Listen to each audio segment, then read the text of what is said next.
시청하시기 전에 STV 상생방송 구독과 좋아요 눌러주세요.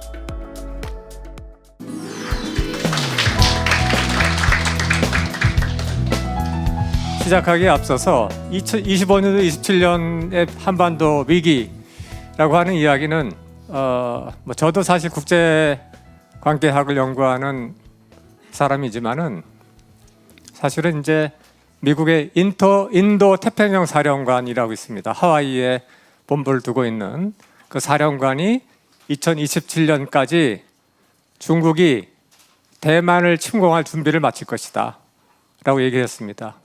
그 점에 대해서 우리가 어떻게 그걸 극복할 수 있겠는가 라고 하는 두 가지 플랜 A를 말씀드리고, 플랜 A가 실패하면 그때는 정말 우리 민족만 가지고 있는 비장의 프로그램이 있습니다. 비장의 프로그램.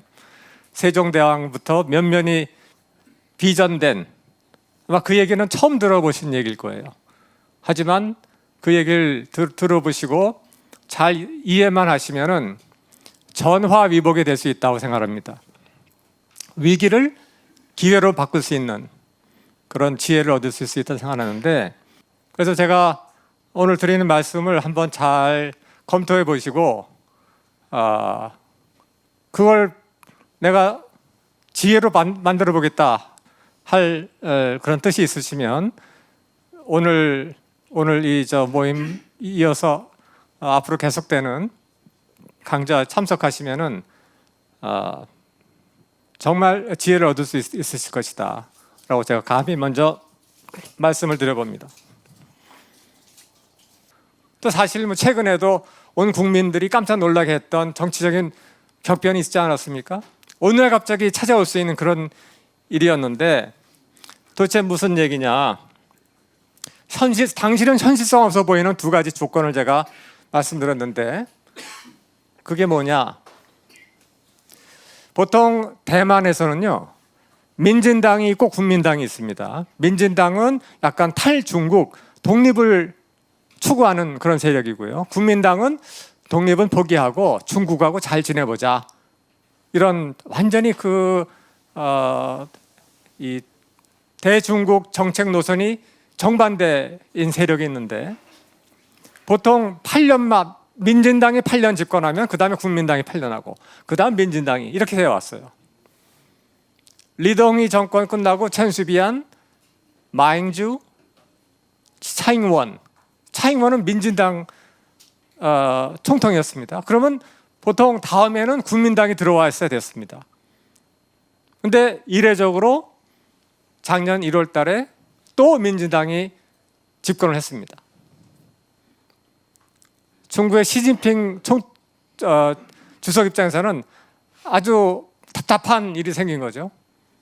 2년 반 전만 해도 이게 일어나리라고는 별로 예상하지 못했습니다. 그런데 이 조건이 충족이 되면 그때는 우리가 조심해야 된다. 왜? 가뜩이나 중국은 대만 통일하려고 벼르고 있고요. 지금 군함을 붕어빵 찍어내듯이 만들어내고 있습니다. 계속 만들어서 아무리 미국, 일본이 있어도 중국의 앞마당이기 때문에 여기서 전쟁이 나면 우리가 압도적인 수로 제압할 수 있을 만큼 계속 찍어내고 있어요. 다른 건 다 지금 중국이 난리가 났지 않습니까? 노동자들 실업자도 늘어나고 온갖 문제가 있음에도 불구하고 일관되게 하고 있습니다. 그런데 민진당, 독립을 추구하는 민진당 총통이 재집권했다는 얘기는 중국으로 시진핑을 하여금 더 빨리 움직여야만 되는, 조급하게 마음을 만드는 그런 조건이 하나 형성이 된 겁니다. 또 하나는 2년 반 전만 해도 트럼프가 과연 재집권할까에 대해서는 아무도 생각 안 했습니다. 생각을 안 했습니다.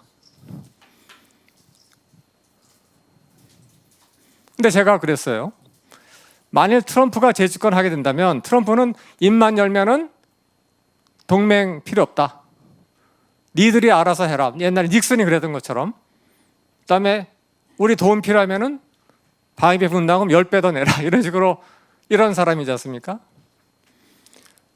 트럼프가 재집권에 성공하면은 주한미군 철수 가지고 한국을 압박을 가능성이 좀 있다는 거죠. 물론 쉽게 철군하지는 않겠지만.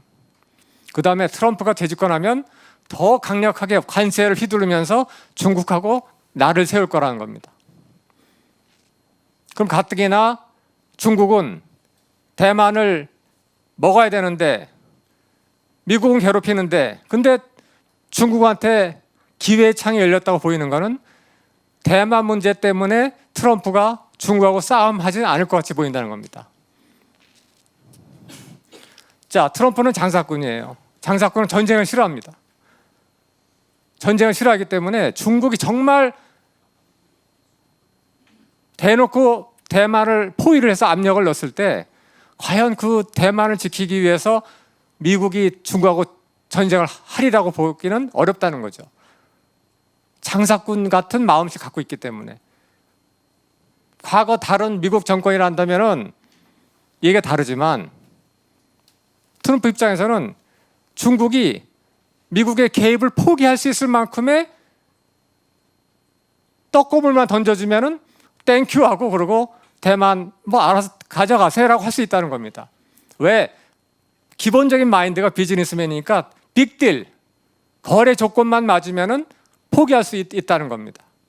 그 기회의 창을 시진핑이, 칼을 갈고 있는 시진핑이 과연 놓칠까? 이 두 번째 조건이 충족이 되면은 그때는 지금 벨트 보이십니까? 벨트, 각자 벨트 좀 조여보시기 바랍니다. 벨트를 조여야 되는 겁니다. 이제부터. 비행기가 착륙할 때 이번에 정말 불행한 사태가 있지 않았습니까?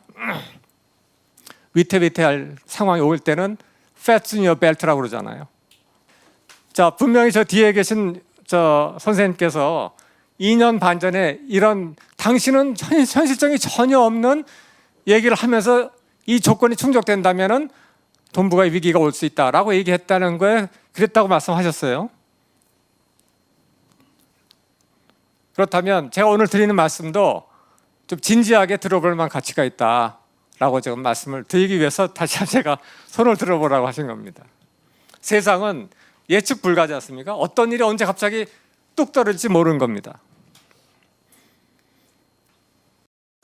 그래서 대만에 대한 시진핑의 무력에 의한 봉쇄 위협이 현실이 되는 위험한 군사 충돌의 문이 열리면, 자, 문제는 여러분들이 아니 대만에서 군사 충돌하는데 그게 우리하고 무슨 상관이냐라고 말씀하실 수 있잖아요. 근데 그게 우리 한반도 안보하고 밀접하게 연관이 되어 있기 때문에 제가 이 말씀을 드린 겁니다. 이미 1950년 한국전쟁 날 때도 대만하고 한반도는 링크해서 미국하고 중국이 봤어요. 서로. 80년대 와인버그 국방장관이 대만하고 한반도 문제는 서로 상호 연결되어 있다라고 얘기를 했습니다. 그래서 제가 오늘 드린 말씀은 대략 이런 순서입니다. 대만 위기는 왜 강 건너 불이 아닌가?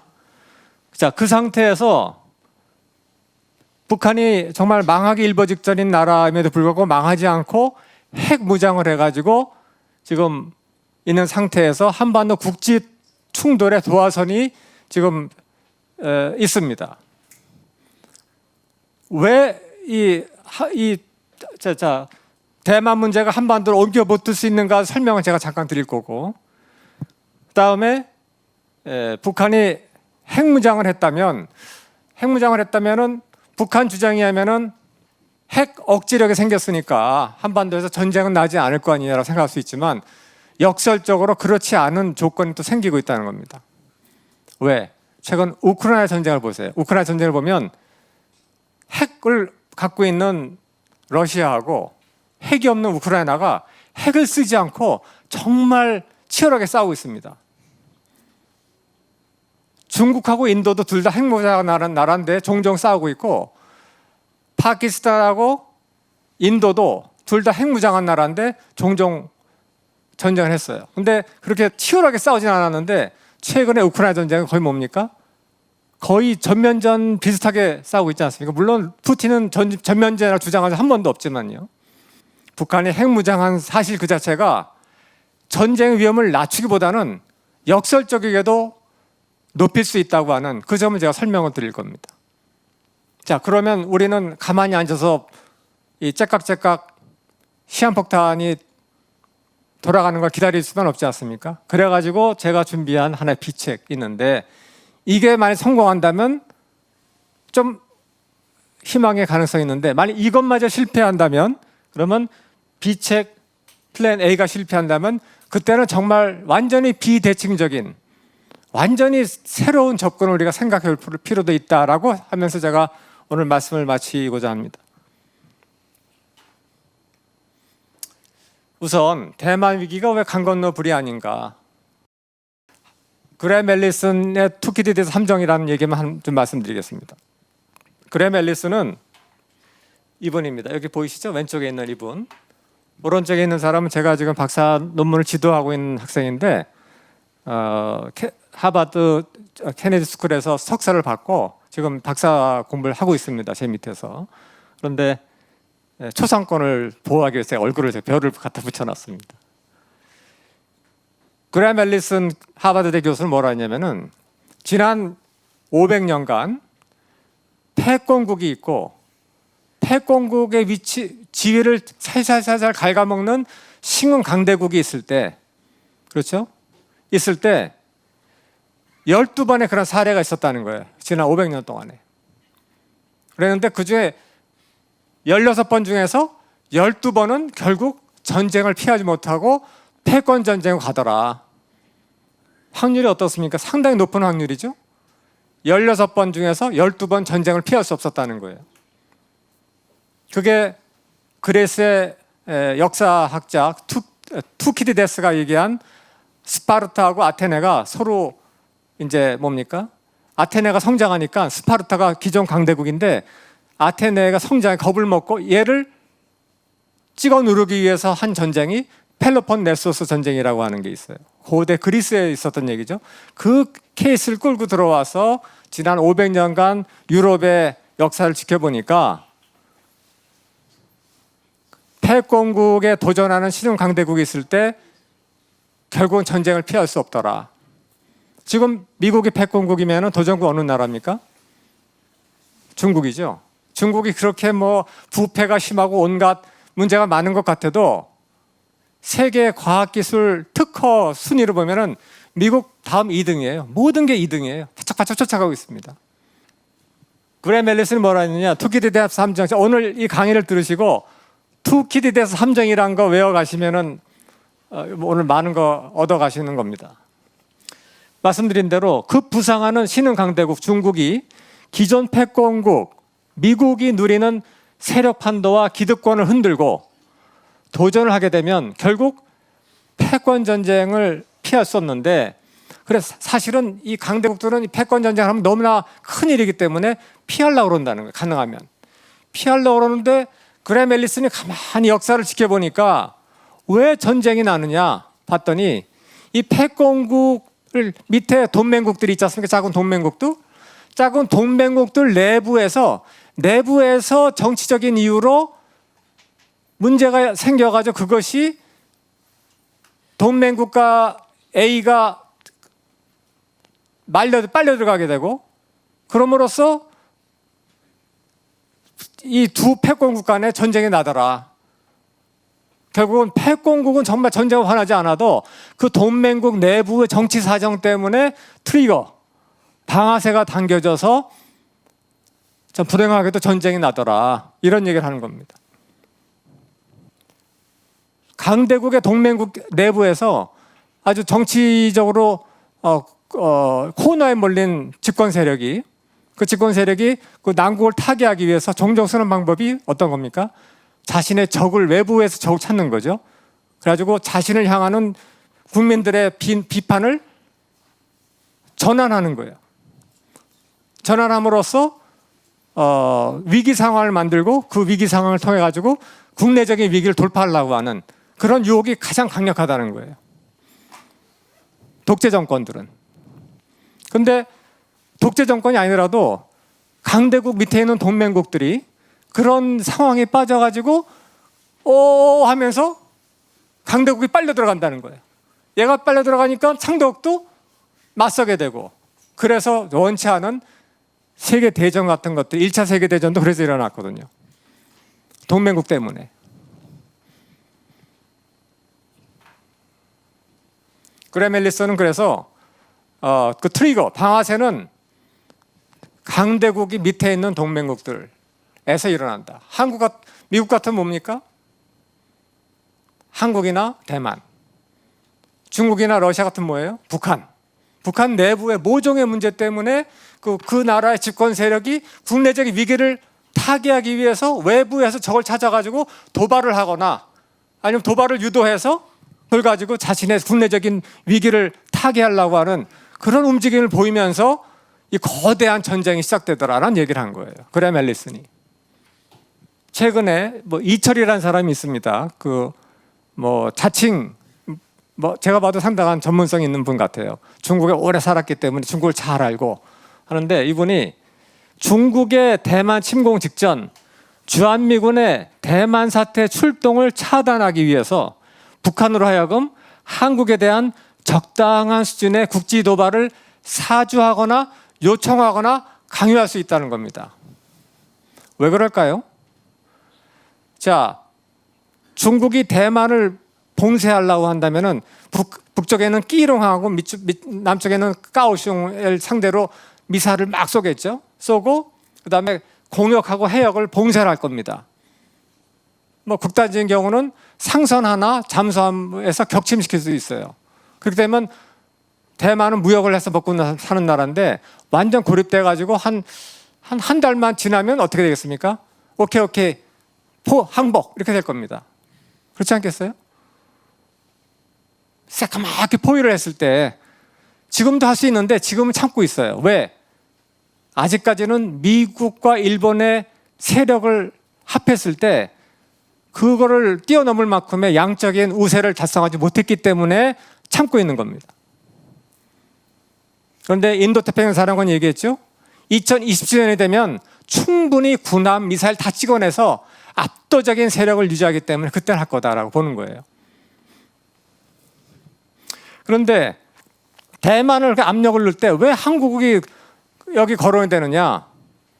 거론될 수밖에 없는 게 한국에는 뭐가 있습니까? 우리 한국에는 주한미군이 있죠. 주한미 육군, 주한미 공군. 그렇죠? 주한미 공군은 일본에도 있습니다. 일본에도. 그런데 일본에는 없는 게 우리가 주한미 육군인데 세계에서 가장 큰 미육군 기지가 어딘지 아세요? 평택이에요. 가장 최첨단 시설이고, 트럼프는 방위분담 더 올리지 않으면 우리 철수할 거라 위협하지만은 제가 봤을 때는 터무니없는 얘기입니다. 미군이 떠나면은 더 손해예요. 우리는 좀 세게, 트럼프는 장사꾼이기 때문에 오케이, 우리는 한미동맹 원하고 주한미가 같이 있었으면 좋겠지만 정 그렇다면 나가세요. 하지만 다시 들어올 때는 그때는 우리한테 방위분담 요구하지 말고 우리가 임차료 받을 겁니다라고 얘기하면은 트럼프가 화들짝 놀라가지고 거래 조건이 그런 거였어? 그러고 아마 쑥 들어갈지 모릅니다.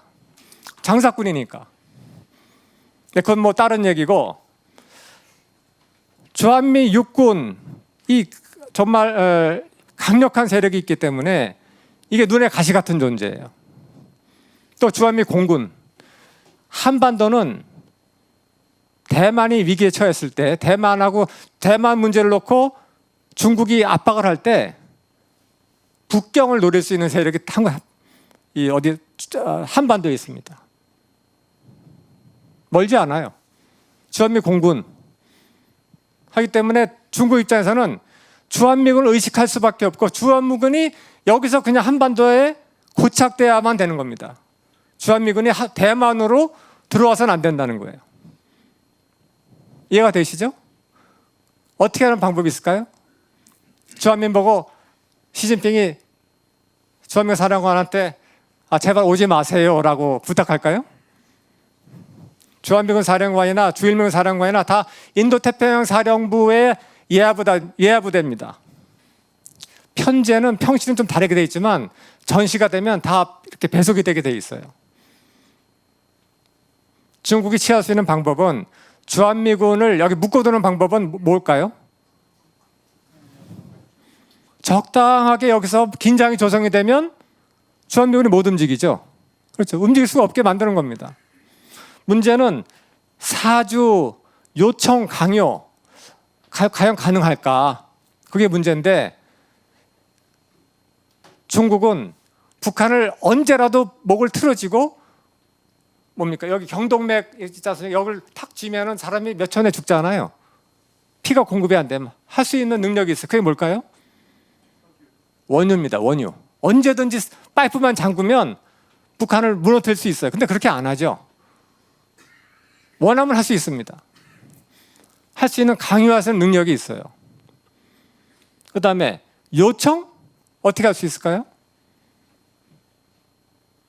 북한이 원하는 거 적당하게 들어주면 됩니다. 그렇잖아요. 국제 제재 무시하고 러시아처럼 무시하고 북한이 원하는 거 들어주면 됩니다. 그러면 북한이 예를 들어서 한 10년치 식량을 줄게 너희. 그러면은 휴전선에서 야포 한 1000발 좀 쏴줘라고 했을 때 북한이 거절할까요? 아니라고 하셨어요. 그 충분히 가능한 얘기예요. 그렇죠? 뭐 기왕에도 연평도 쐈고 뭐 다 했지 않습니까? 했던 건데 굳이 뭡니까? 북한이 핵무장을 했기 때문에 우리가 위험한 게 뭐냐면은 핵무장을 했기 때문에 과거에 우리가 갖고 있었던 한미연합군이 휴전선을 돌파해서 북한 정권을 전복시키고 통일시킨다고 하는 시나리오가 가능성이 없어졌어요. 죄송한 얘기지만 그걸 믿는 사람이 있을지 모르지만 우리 그렇게 무력으로 통일할 수 여전히 있을 수 있다고 있는 분이 계실지 모르지만 정말 위험한 생각입니다. 북한이 우리를 먼저 공격해서 점령하게 못하게 우리가 거부할 수는 있지만 우리 한미연합군이 북한 땅에 들어가서 통일을 하기는 핵무장한 북한이기 때문에 사실상 그는 생각할 수 있는 시나리오가 된 거예요.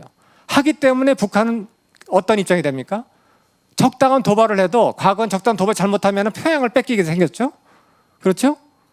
과거 같으면 핵무장하기 전에는 근데 핵으로 보복하고 거부할 수 있는 능력이 있기 때문에 적당한 도발을 막 해도 남한이 전면전을 하기는 아주 어렵다는 걸 잘 알고 있어요. 하기 때문에 그건 뭡니까? 역설적으로 북한이 핵무장을 해서 한반도가 안정되기보다는 오히려 남북관계가 나빠지면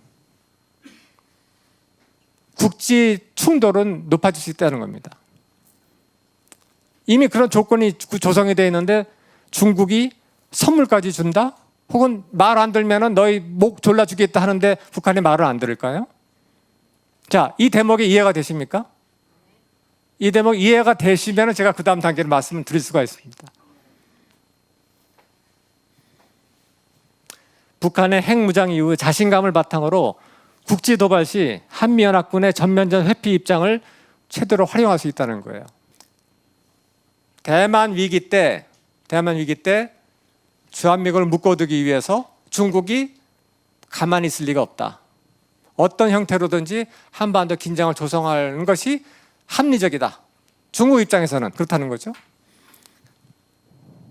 그런데 북한이 핵무장을 했고 핵무력으로 거부할 수 있는 디나이라고 합니다. 디나이 할 수 있는 능력이 있기 때문에 우리한테 불리한 여건이 조성이 된 거예요. 물론 우리는 우리대로 또 막강한 화력이 있습니다. 막강한 화력. 제가 비밀도 모르고 하지만 알잖아요. 현무, 4, 5. 정말 막강한 세계 최강의 우리 지대지 화력이 있어요. 그러니까 쉽게 북한이 건드리지 못합니다. 하지만 그럼에도 불구하고 국지 도발의 위험성은 앞으로 높아진다는 거예요. 중국 외교부장이 그랬어요. 윤 대통령이 대만 발언을 언급하자마자 한국이 불장난하면 가로 열고 대만 문제에 개입하면 가로 닫고 스스로 불에 타 죽는다. 이거 정말 외교적인 표현 아니죠? 이렇게 얘기를 했습니다. 외교적인 표현이 아닐 만큼 중국은 민감한 거예요. 근데 사실은 이제 우리 동북아 연구를 하는 사람들이 잘 모르는 게 하나 있어요. 일본은 태평전장 이후에 링 밖으로만 나가 있었잖아요. 링 안에 올라온 적이 없어요. 그렇잖아요? 일본군이 어디 왔다 갔다 하는 거 보신 적 있습니까? 근데 최근에 일본이 움직이고 있어요. 링 안으로 들어오려고 있습니다. 일본이 반격 능력, 적기지 공격 능력이라고 하는 능력을 지금 구비하기 시작을 했습니다. 함대지, 공대지, 이렇게 미사일로 적의 미사일 기지를 타격하는 능력을 갖겠다는 겁니다. 이거의 프라이어리티는 물론 중국입니다. 북한도 조금 해당되지만 중국이 자꾸 미사일하고 군함 이런 거 갖다가 국화빵 찍어내고 있어서 압도적인 열세를 강요하려고 하니까 미국한테 일본이 미국을 후방에서 지원하는 역할을 자임하면서 미사일 능력을 키우고 있어요. 그게 대략 27년도 되면 어느 정도 완성이 됩니다. 계속 예산을 쏟아붓고 있어요. 일본이 지금 망해가는 나라 같아도 GDP가 세계 3위예요. 아직까지. 그 GDP를 갖다가 1% 한도를 깨고 2%까지 하면 미사일 수천 발 구입하는 건 아무것도 아니죠. 중국 입장에서는 일본이 링에 완전히 올라오기 전에 하는 게 유리하겠습니까? 올라온 다음에 하는 게 좋겠습니까? 상식적으로 생각하면 그렇죠. 기회는 시간은 중국 편이 아닌 거예요. 과거에는 만만디라고 해가지고 어차피 우리는 계속 크고 미국은 쇠퇴하니까 2050년에 한판 붙어보자 이런 식이었어요. 2050년에 붙어보자, 2035년에 붙어보자 이랬는데 일본이 지금 링으로 들어오려고 있어요. 시진핑 마음이 급해지는 거죠. 그러면 27년에 전력 구비가 되기 전에 결판을 볼 수 있다는 겁니다. 그래서 제가 2025년부터 지금 주목을 해서 2027년 전으로 우리가 각오를 단단히 해야 된다라고 하는 말씀을 드린 겁니다. 자, 제가 오늘 설명드릴 전반적인 백그라운드는 잘 말씀드렸기 때문에 대만 위기가 강 건너 불이 아니다라고 하는 것은 그럴 수 있겠다라고 아마 이해를 하셨다고 제가 생각하고요. 지금 트럼프가 선거에서 이기고 4일인가 20일이면 이제 취임식을 하지 않습니까? 그러면 이제 한미동맹 무용이다, 주한미군 철수 언급이 나올 수 있다는 얘기를 하는데 쉽지는 않다 봅니다. 왜? 트럼프가 아무리 그런 생각을 해도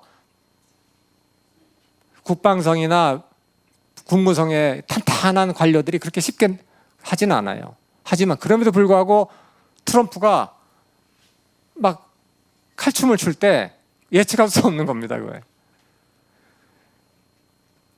트럼프의 행동이 왜 시진핑을 자극할 수 있냐면은 시진핑이 봤을 때 아까 말씀드렸죠. 시진핑은 트럼프는 장사꾼이야, 장사꾼. 그러면 트럼프가 과연 대만 문제 때문에 중국하고 전쟁을 각오할까? 그 생각 주판을 탱겨볼 수 있겠죠. 장사꾼들은요, 무역업자들은 제일 싫어하는 게 불확실성입니다. 전쟁, 제일 싫어하는 게 전쟁이에요. 하기 때문에 세게 압력을 넣고 동시에 대신 이거 가져가세요로 하면은 트럼프는 솔깃할 수 있다고 보는 거예요. 모험주의를 고취할 수 있죠. 모험주의를. 그렇죠? 26년, 27년 사이에 대만 위기 가능성이 높다. 이렇게 제가 말씀드린 겁니다. 이거 제 얘기가 아니고 인도태평양 사령관이 27년이 되면 중국이 준비가 끝난다라고 이미 얘기를 했다고 말씀드렸어요. 자, 그런데 대만 위기가 강 건너 불이 아니고 시간은 째깍 다가오고 있기 때문에 우리가 정신을 바짝 차려야 되는데 거기에다가 더 기름을 붓는 게 있다 말씀드린 겁니다. 그게 뭐냐? 바로 북한의 핵무장, 핵 고도화. 고도화를 제가 다 길게 말씀드릴 수는 없고 몇 가지 보시면은 이게 히로시마에서 터진 핵폭탄 구름의 사이즈입니다. 저기는 차르본바 수소폭탄이에요. 러시아에서 폭발한 거. 상대가 안 되죠. 그 규모로 보면. 핵무기라고 하는 것이 이만큼 가공할 화력을 갖고 있다는 겁니다. 그래서 핵무기가 극단적으로 말하면 한 발만 있어도, 단 한 발만 있어도 선제 공격을 당해서 그게 확실하게 파괴만 안 된다고 하는 자신감만 있으면 어느 누구도 이 나라 건드릴 수 없다고 보는 게 그게 뭡니까? 핵 억지력의 개념이에요. 북한이 이 핵 도도화를 얼마만큼 하고 있는가를 좀 간단하게 그림으로 보여드리면, 미사일 백화점을 차렸다고 그러죠. 다 보이시는 게 북한이 갖고 있는, 보유하고 있는 미사일들입니다. 보이시죠? 단거리, 준중거리, 중거리, 대륙간 탄도탄까지. 지금 딱 하나 지금 북한이 확실하게 확보하지 못했다고 추정되는 것이, 정상 각도로 발사를 했을 때, 고각 발사가 아니고 정상 각도로 발사했을 때 대기권 진입할 때 오랜 시간 마찰을 겪지 않습니까? 오랜 시간 공기 마찰을 할 때 7,000도가 되는 그 고열을 견디는, 탄두부가 견디는 능력을 갖고 있느냐 없느냐가 중요한 거거든요. 근데 많은 사람이 지금 추정하기에 러시아에 북한군 병사를 보낸 이유 중에 하나가 이 뭡니까? 대기권 재진입 기술을 선물을 받으려고 하는 거 아니냐라고 추정하고 있죠. 아닐 수도 있는데 러시아가 뭘 대가로 줄지 모릅니다. 이렇게 정말 백화점 차렸습니다, 북한은. 그리고 여기 보시면은 이게 북한인데, 사정거리가 10,000 킬로 이상 되면 여기 보시면은 다 미국의 상당 부분까지 사정거리에 들어가게 돼 있어요. 대륙간 탄도미탄이 지금 사정거리는 확보가 됐는데, 딱 하나 지금 확보가 됐는지 불확실한 게, 아까 말씀드린 것처럼 대기권 재돌입 기술이 있는지 없는지, 그것만 이제 확인이 안 되는 상태입니다. 그래서 한국은 지금 지난 이 정부는 미국한테 이제 뭡니까? Extend Nuclear Deterrence라고 해가지고 확장 핵 억제라고 하는 요구를 해서 상당 부분 관철을 받아냈습니다. 간단히 말씀드리면은 핵우산인데, 핵우산을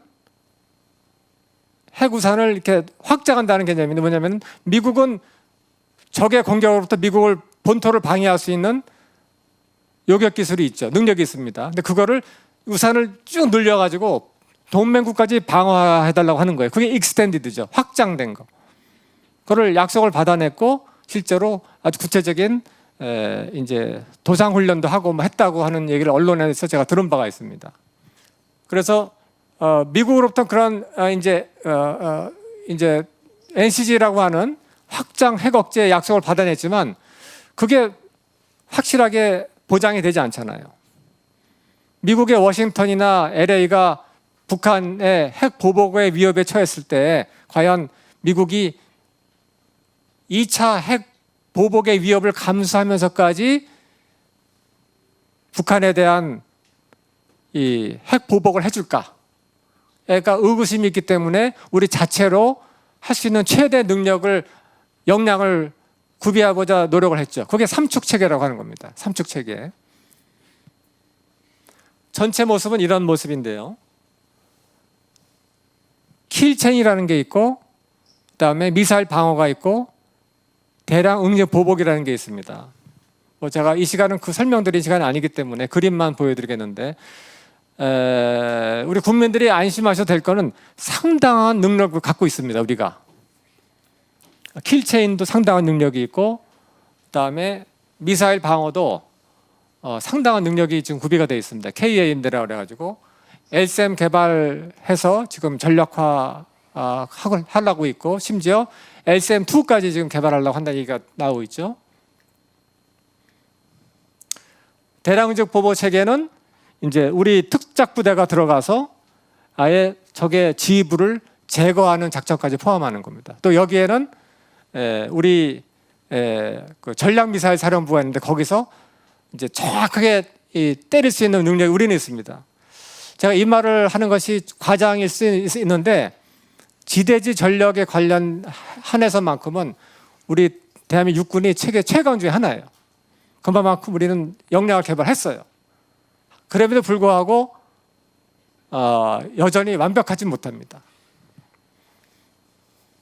자, 문제의 출발점이 뭐냐면은, 한반도에서 아까 말씀드렸죠. 전면전은 핵전쟁으로 비화 가능성 때문에 한미연합군의 전면전 대응 계획에 제한점이 있다는 거예요. 있겠죠?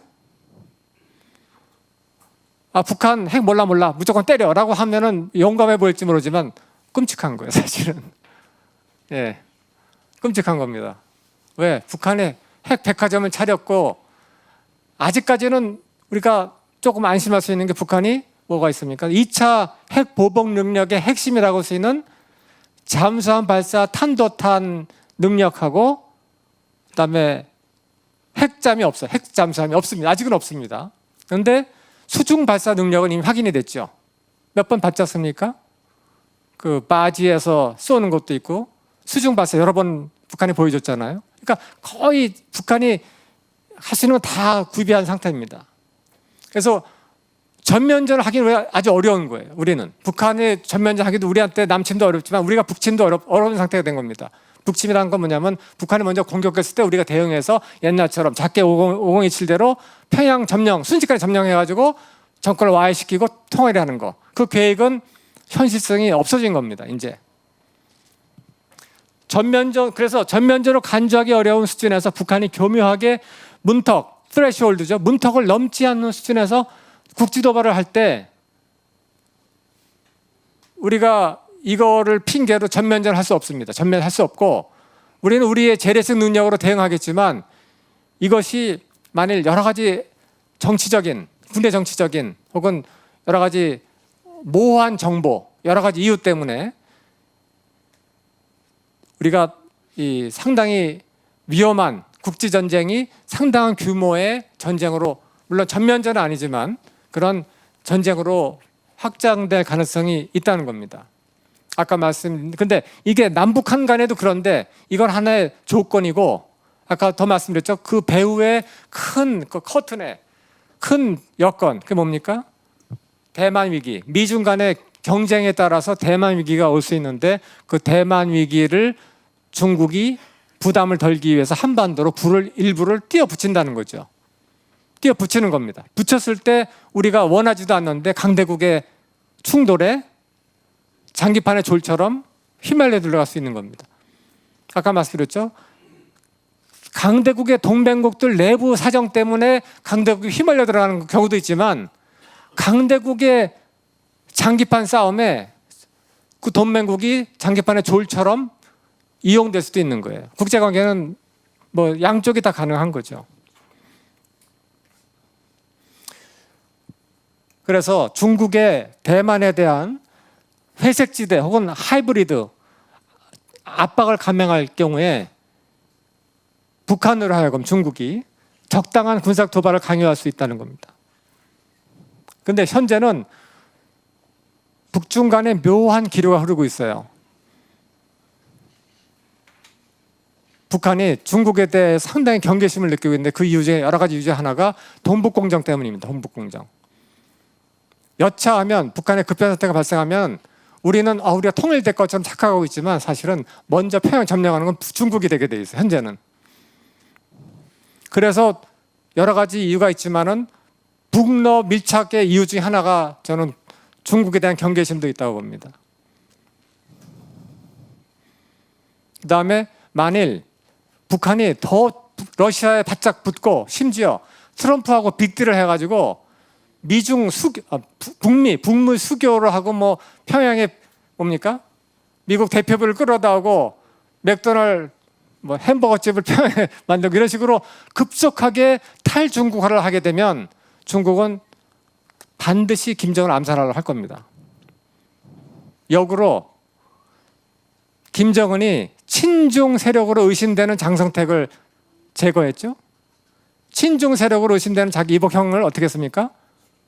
쿠알라룸푸르 공항에서 얼굴에다가 화학작용제를 발라가지고 죽였잖아요. 역도 충분히 가능한 겁니다. 그럼 북한에 급변 사태가 오겠죠. 급변 사태가 오는 순간 중국군은 압록강 넘어가지고 평양까지 점령할 수 있고 혹은 청천강성까지 단숨에 점령할 수 있도록 모든 준비를 다 해놨습니다. 우리만 국민들만 모르고 있어요. 그런데 최근에 우리 계엄 사태에 대해서 제가 뭐 민감한 얘기 때문에 깊이는 말씀 안 드릴 텐데 아까 말씀드린 대로 제한된 북한이 핵무장을 했기 때문에 북한 영토로 우리가 돌파할 수 없다는 그 현실 때문에 국지전 혹은 미사일 교전이 사실은 가능성이 높아지고 있다. 이렇게 저는 보고 있습니다. 역설적이죠. 북한 입장에서는 핵무장하면 그러면 전쟁이 안 날 거 아닌가라고 생각할지 모르겠지만 오히려 핵전쟁은 하기 어렵기 때문에 오히려 북한 내부의 어떤 정통성 위기라든가 여러 가지 감안해서 이 휘발성이 더해지고 있다. 이런 측면을 말씀드립니다. 자, 돈북공정 여러분 잘 기억하십시오. 돈북공정에 대해서 우리가 기억해야 될 게 트럼프가 시진핑을 북경에서 만났을 때 둘이 무슨 얘기를 했는지 트럼프가 밖에 나와가지고 까발렸잖아요. 무슨 얘기를 했습니까? 시진핑이 중국에 대한 혹은 한국의 한반도에 대한 역사 영국권을 주장을 했어요. 원래 한국은 중국의 일부였다 주장을 했죠. 그게 뭡니까? 북한으로 줄여보면은 중국이 북한에 대해서 채무관계를 강요한 거예요. 채무관계. 그렇죠? 너희는 원래 너희 나라가 우리의 일부였는데 지금 이상하게 독립되어 있는 거다라고 얘기를 한 거죠. 여차하면은 북한을 먹겠다고, 북한의 일부를 점령하겠다라고 노골적으로 얘기를 한 겁니다. 그런데 이건 전혀 다른 얘기입니다만은 우리 인하대학교에서 국책 사업을 해가지고 조선총독부에서 편찬한 조선사를 번역을 하고 그걸 정밀 해제를 열심히 했습니다. 정말 열심히 했어요. 너무 열심히 했는지 아무튼 주류사학께서는 정말 너무 미움을 받고 있는데 저는 이 조선사 편찬한 지난 2년 동안에 우리나라에서 이상한 일이 일어났던 것 같아요. 육사 충무관 앞에 있는 홍범도, 이회영, 이 지청천 장군을 끌어내야겠다고 하는 움직임이 있었죠. 그 다음에 일본은 그런 국적을 준 적도 없는데 일제시대 때 조선의 국적은 일본이었다고 얘기하는 모 국무위원도 있었고, 그 다음에 일본 덕분에 우리가 잘 살게 됐다고 일제시대를 칭송하는 분들이 주요 역사기관장에 다 중용이 되고, 뭔가 저는 지난 2년 동안 좀 악몽을 꾸는 느낌의 악몽. 이게 현실인가? 그야말로 초현실적인 일이 계속 벌어졌습니다. 이것도 마찬가지였습니다. 인하대학교 겪은 것도 똑같은 일이었는데 조선총독부가 우리나라 역사를 변조 왜곡하기 위해서 정말 20몇 년 동안 800억 돈을 들여가지고 왜곡을 해놨어요. 그거를 번역을 해서 왜곡을 한 걸 밝혀냈더니 우리는 칭찬받을 줄 알았습니다. 인하대학 칭찬받을 줄 알았는데 거꾸로 연구진들 5년간 학술연구 금지, 그다음 처분이 내렸어요. 마치 육사 앞에 있는 이 홍범도 장군 끌어내라고 하는 거 똑같은 거죠. 초현실적인 일이 벌어진 겁니다. 지난 2년 동안에 출판이 되고 한국사 데이터베이스 올라가면은 세상 한번 뒤집어질 겁니다. 우리 주류사학기는 뭐라는지 아세요? 일본이 온갖 악행을 저질렀지만 한국사만큼은 실증주의로 잘 정리해놨다. 이렇게 얘기를 해왔어요. 믿으세요? 일본이 경복궁도 때려부시고 다 했지만 한국사만큼은 실증주의로 잘 정리해놨다라고 얘기를 해왔어요. 우리 사학계가. 믿으세요? 그럴 것 같습니까? 거꾸로 가장 잔인하게 칼로 베인 게 한국사였습니다. 알고 봤더니 철저하게 왜곡한 게 한국사였던 거예요. 이게 밝혀지면 한국사회가 한번 뒤집어질 겁니다. 제가 2019년에 만주 답사를 다닐 때 그때 우리 진영 논리가 극심했던 때 아닙니까? 태극기 부대 핵심 교수하고 그다음에 그 반대편에 있었던 핵심 인사하고 같은 버스에 탔어요. 같은 버스에 탔는데 3박 4일, 4박 5일 동안 한 번도 싸운 적 없습니다. 내내 하하 웃으면서 고구려 얘기하면서 그렇게 잘 지냈어요. 그게 뭡니까? 그게 바로 공통의 역사 정통성에 대한 열망, 그 힘으로 뭉쳤던 거예요. 우리 사회가 지금 계속 분열의 악순환에 빠져 있지 않습니까? 남북 분열 있고 동서분열, 그렇죠? 동서분열. 그 다음에 저는 설마 했어요. 우리 젊은 학생들이 젠더 갈등이 있다고 그러더라고요. 젠더 갈등. 그래서 그게 무슨 말이냐? 젠더 러브가 아니고 젠더 갈등이냐? 제가 못 믿었는데 얘기를 해보니까 진짜 있더라고요. 젊은 남자는 젊은 여성들이 싫고 젊은 여성은 젊은 남자를 혐오한다는 거예요. 참 이해할 수 없는 그게 왜 그런가? 끊임없이 사회를 조각내는 뭡니까? 분열증에 우리가 휩싸였기 때문에 그런 거예요. 근데 요새는 또 뭐가 생기냐면은 세대 갈등까지 생겼대요. 젊은이는 노인들이 싫고 노인은 젊은이가 싫고 도대체 우리나라 어디까지 찢어져야지 정말 성이 찰지 모르겠는데 이런 모든 분열을 한꺼번에 봉합을 해서 한 마음으로 남북한 간이 평화 공존으로 갈 수 있는 그 엄청난 힘은 딴 데 없습니다. 온갖 다 필요 없고 공통의 역사를 가지고 한 마음으로 뜨겁게 뭉칠 수 있는 게 이 역사 자산입니다. 대만 위기가 한반도로 옮겨붙지 못하게 뭡니까? 이 예방주사를 놓는 방법 중 하나는 우리가 남북한이 소통을 해가지고 우리는 알고 봤더니 조선 총독부에 속아가지고 전부 다 치매에 걸렸더라. 치매 환자였구나. 치매 치유 프로세스를 하자라고 남북한 간이 서로 소통을 하고 할 때 그때는 뜨겁게 우리가 한마음이 될 수가 있습니다.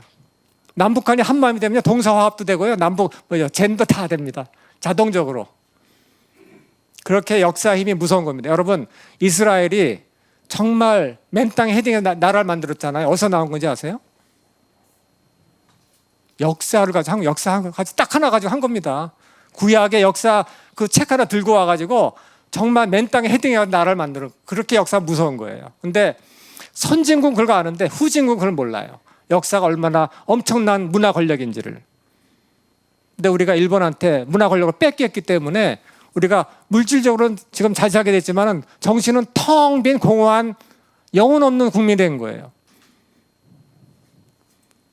이거를 하나로 뭉쳐서 대한민국이 문화 콘텐츠 세계 최강, 경제, 과학기술 탑 10인데 사회는 완전히 분열 어떻게 됐습니까? 완전히 조각조각 흩어져 있잖아요. 서로 막 미워하기만 하고 서로 구름이 나눠가지고 이 심각한 병리 현상을 치유할 수 있는 것은 문화 권력, 역사, 공통의 조상의 후손이라고 하는 그 뭐랄까 뭡니까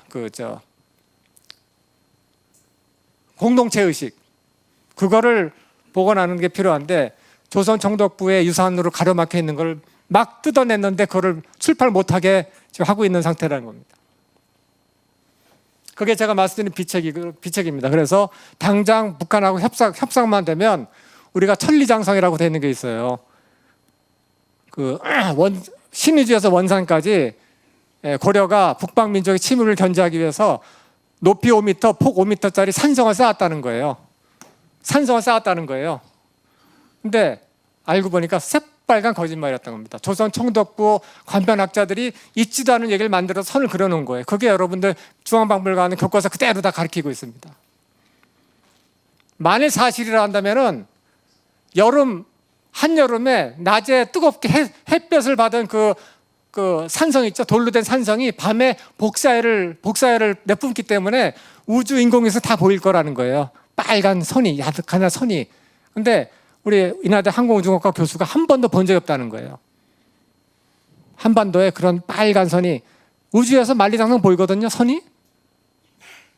근데 밤에 그 빨간 복사열로 뜨거워진 산성을 본 적이 없다는 겁니다.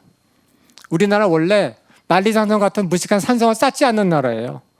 우리나라는 원래 원형으로 된 성을 쌓지. 그래서 있지도 않은 걸 만들어가지고 지금 한국사를 완전히 왜곡을 한 걸 갖다 우리가 열심히 달달달 시험 문제 나온다고 외우고 하다 보니까 정신이 병들어가지고 우리 국민이 이렇게 지금 고통을 받고 있다라고 생각을 합니다.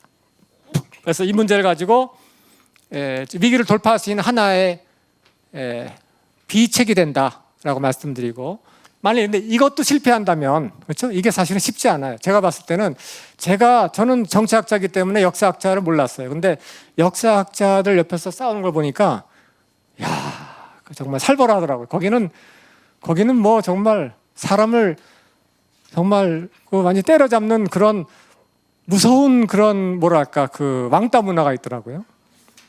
아무튼 뭐 그런 얘기 다음에 제가 기회에서 말씀드리고, 자, 비책이 실패한다면 우리가 할 수 있는 것은 또 하나의 우리 민족만 갖고 있는 정말 비밀 프로그램이 있다.